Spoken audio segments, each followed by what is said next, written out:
Bersama Historia 91.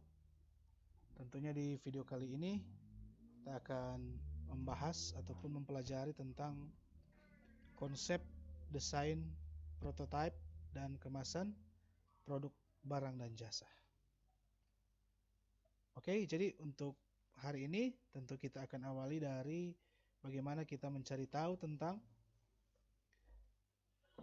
pengertian prototipe produk. Pengertian prototipe produk itu adalah bentuk dasar dari sebuah produk di mana merupakan tahapan yang sangat penting dalam rencana pembuatan produk karena menyangkut keunggulan produk yang akan menentukan kemajuan suatu usaha di masa mendatang. Tentunya itu ya berkaitan dengan atau apa yang dimaksud atau apa pengertian dari prototipe produk.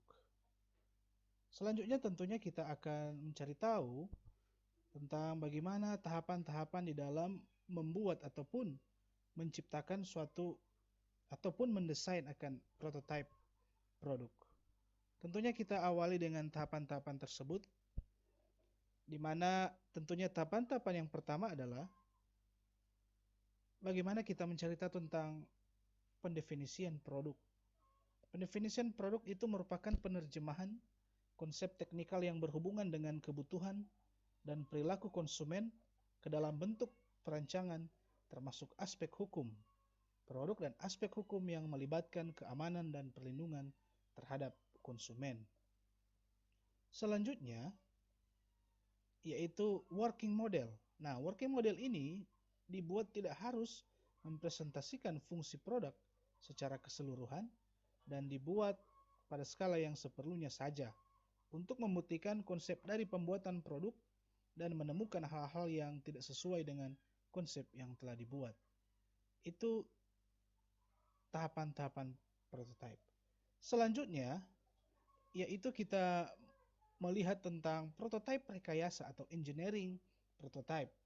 Dibuat seperti halnya working model, namun mengalami perubahan tingkat kompleksitas maupun superioritas dari working model.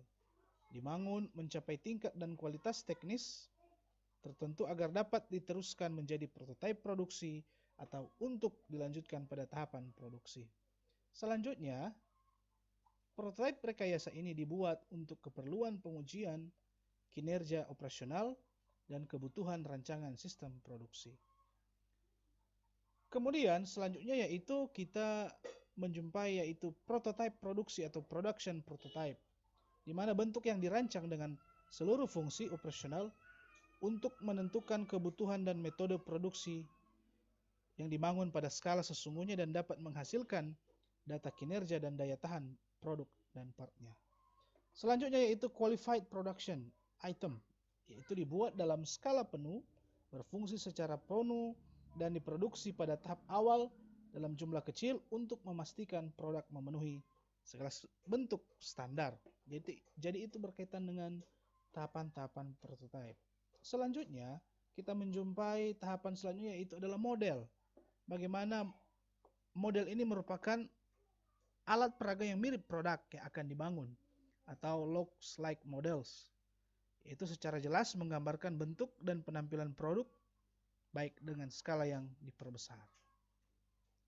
Selanjutnya yaitu prototype, di mana prototype adalah bentuk efektif dalam mengkomunikasikan konsep produk namun jangan sampai menyerupai bentuk produk sebenarnya karena mengandung resiko responden akan menyamakannya dengan produk yang akhir. Oke?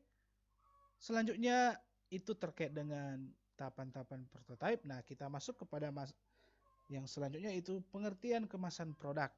Nah, kalau kita bicara tentang kemasan, yaitu di sini dikatakan bahwa kemasan adalah desain kreatif yang mengaitkan bentuk, struktur, material, warna, citra, tipografi, dan elemen-elemen desain dengan informasi produk agar produk dapat dipasarkan. Selanjutnya, menurut Kotler and Keller, dalam bukunya di tahun 2009 ayat nomor 27, dia mengatakan bahwa pengemasan adalah kegiatan merancang dan memproduksi wadah atau bungkus sebagai sebuah produk. Itu menurut Kotler dan Keller dalam bukunya di tahun 2009 halaman 27. Oke? Nah, selanjutnya kita menjumpai fungsi kemasan produk di mana dikatakan oleh Shimamura. Nah, Shimamura mengatakan bahwa yang pertama adalah fungsi protektif, yaitu berkenaan dengan proteksi penduduk, proteksi produk, perbedaan iklim, prasarana transportasi, dan saluran distribusi yang semua berimbas pada pengemasan. Jadi pada intinya adalah bagaimana setiap produk yang diciptakan itu tentunya harus dilindungi agar tidak menanggung resiko pembelian produk yang rusak ataupun cacat. Itu menurut Shimamura. Kemudian selanjutnya yaitu fungsi promosional. Nah, dia mengatakan bahwa peran kemasan pada umumnya dibatasi pada perlindungan produk. Namun kemasan juga digunakan sebagai sarana promosional. Itu menyangkut promosi perusahaan mempertimbangkan preferensi konsumen, menyangkut warna, ukuran, bahkan pun penampilan. Jadi itu fungsi kemasan produk menurut Shimamura. Selanjutnya, kita menjumpai fungsi kemasan menurut Kotler dalam bukunya tahun 1999 halaman 228. Kotler mengatakan bahwa fungsi kemasan itu ada self-service. Selanjutnya ada consumer affluence.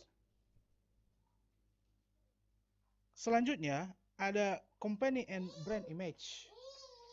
Dan yang terakhir adalah innovational opportunity. Jadi pada intinya adalah Kotler mengatakan bahwa perusahaan harus mengetahui apa brand yang akan mereka tampilkan.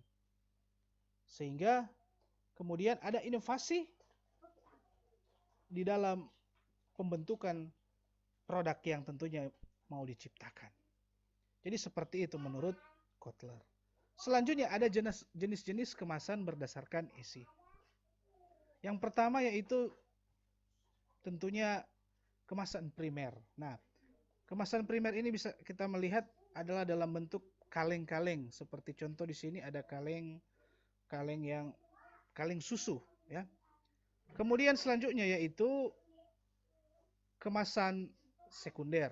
Nah, kemasan sekunder ini dalam bentuk wadah yang sudah disediakan terkait dengan produk yang mau diciptakan ataupun produk yang telah diciptakan. Jadi itu jenis-jenis kemasan berdasarkan isi. Selanjutnya, jenis kemasan berdasarkan frekuensi pemakaiannya. Yang pertama ada kemasan sekali pakai yang terkenal dengan disposable. Nah, ini kita bisa melihat gambar yang ada, yaitu berupa bentuk plastik yang tentunya sekali untuk digunakan. Selanjutnya yang kedua yaitu kemasan yang dapat dipakai berulang kali. Nah, seperti contoh yang ada, yaitu kemasan yang dalam bentuk minuman dan juga kemasan dalam bentuk yang tentunya ini dapat dipakai berulang kali. Selanjutnya kemasan yang tidak dibuang, yaitu seperti contoh yang telah dipaparkan ini. Jadi itu berkaitan dengan jenis-jenis kemasan berdasarkan frekuensi pemakaiannya. Oke? Itu untuk materi hari ini, bahkan pun penelusuran tentang prototipe, bahkan pun juga desain kemasan yang ada. Dan tentunya sekiranya ini semua dapat bermanfaat bagi Anda sekalian. Dan tentunya kiranya pengetahuan ini bisa bermanfaat untuk kalian semua. Dan tentunya silahkan di subscribe channelnya supaya channel ini dapat berkembang. Oke? Sampai jumpa di video-video selanjutnya.